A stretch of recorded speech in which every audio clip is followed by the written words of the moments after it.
Hi, Jen Cushman here, Director of Education for ICE Resin, and today I've got a lot of really great techniques to show you to help you get started with ICE Resin. So let's get going. What I'd love to show you now is how to use the Susan Leonard Casimir ICE Resin Kit. This is a really lovely kit. It includes bottles. So we've got 8 ounces of resin here. We've got part A resin and part B hardener. We've got our tips that we put on to the bottles to make pouring so much easier. And we have plastic cups and stir sticks included with this kit.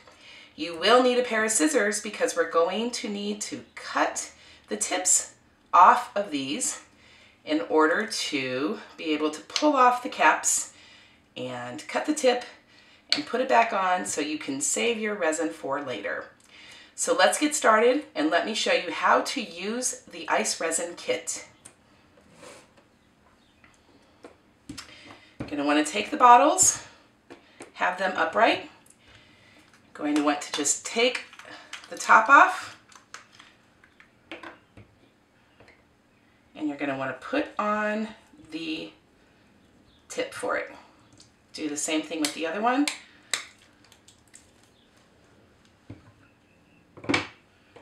And put on the tip. Now you can put these aside for later, or you can throw them away, whatever you prefer. Now you're going to want to take the safety caps off.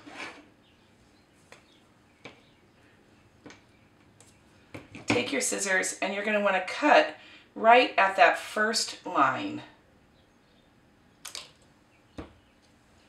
You're going to want to do that for both of your bottles. That way you've got a way for the resin and the hardener to come out, and you also have it cut enough so that your caps will fit right back on. So now the great thing about these mixing cups is they are actually calibrated, and it has the numbers on here to show you exactly how much you want to mix.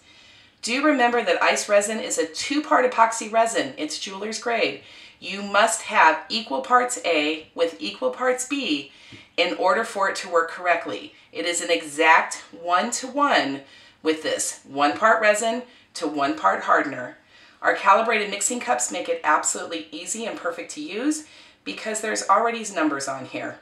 If you're going to want to mix up 2 ounces of resin, then you will put your part A resin up to the 1 mark, and then you will put your part B hardener right on top of it all the way up to the 2 ounce part, and then mix it. So for today what I'm going to do is I'm going to turn it over because I'm only going to want to mix a 1/2 cup of resin. So 1 ounce of resin is what I'd like to mix today. So that means right here I've got a line for a 1/2 ounce of resin and a 1/2 ounce of hardener.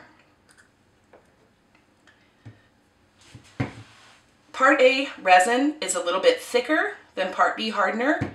In order to get a good measurement and make sure that you know you have an exact 1-to-1, it's best to get into the habit of using part A first.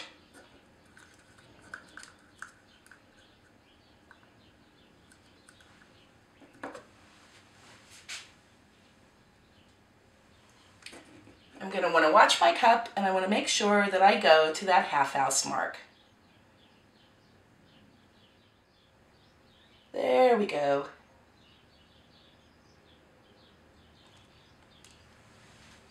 Now what I want to do is I want to take my part B hardener and I want to go to the 1 mark. You can see that the part B is a little bit thinner and it comes out a little bit easier. Okay. Now the cool thing about this is these two can sit inertly on top of each other for about an hour. It's when you actually mix the 2 parts together, that's when the chemical reaction happens, and that's when you need to go ahead and mix it and use it. So when you are making your bezels and you're making your work, you want to go ahead and make sure that you've collaged all your bezels or you've made your pieces. Anything you want to do, you've already done that first, and then you wait and you do the resin at the end. I want to put my stick into it, and I want to gently start stirring to get the part A resin and the part B hardener to start having the two parts coming together and begin that chemical reaction. You can see that it goes cloudy in the beginning. That's a good thing. That actually shows that it's working properly. And it will only go cloudy or a little bit white or a little bit opaque for only a couple of seconds. And then it's going to start going crystal clear. So you're going to want to just gently mix to make sure that you get both of those Part A resin and Part B hardener to fully mix together. And then at this point, you're going to want to switch to a gentle folding motion, as if you're cooking, as if you're making eggs and it's folding those pieces together in a very gentle folding action. And you're going to want to fold this for a full 2 minutes, and that allows enough time for the two parts to equally merge together, meld together to create that lovely, gorgeous mixed resin that you need in order to do your ice resin projects. Want to keep mixing it very gently, fold it together.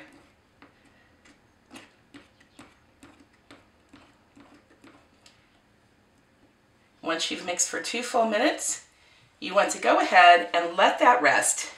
You can see that there's a lot of bubbles in there during the mixing. Don't worry about it.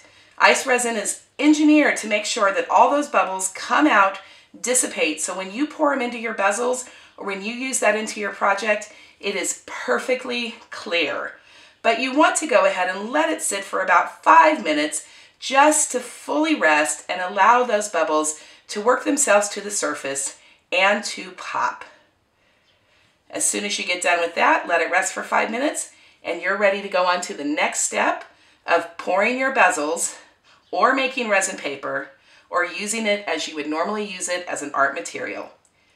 So I hope you enjoyed this, learning how to use the ICE Resin Kit and the bottles to create a larger batch of ice resin for your jewelry and mixed media projects.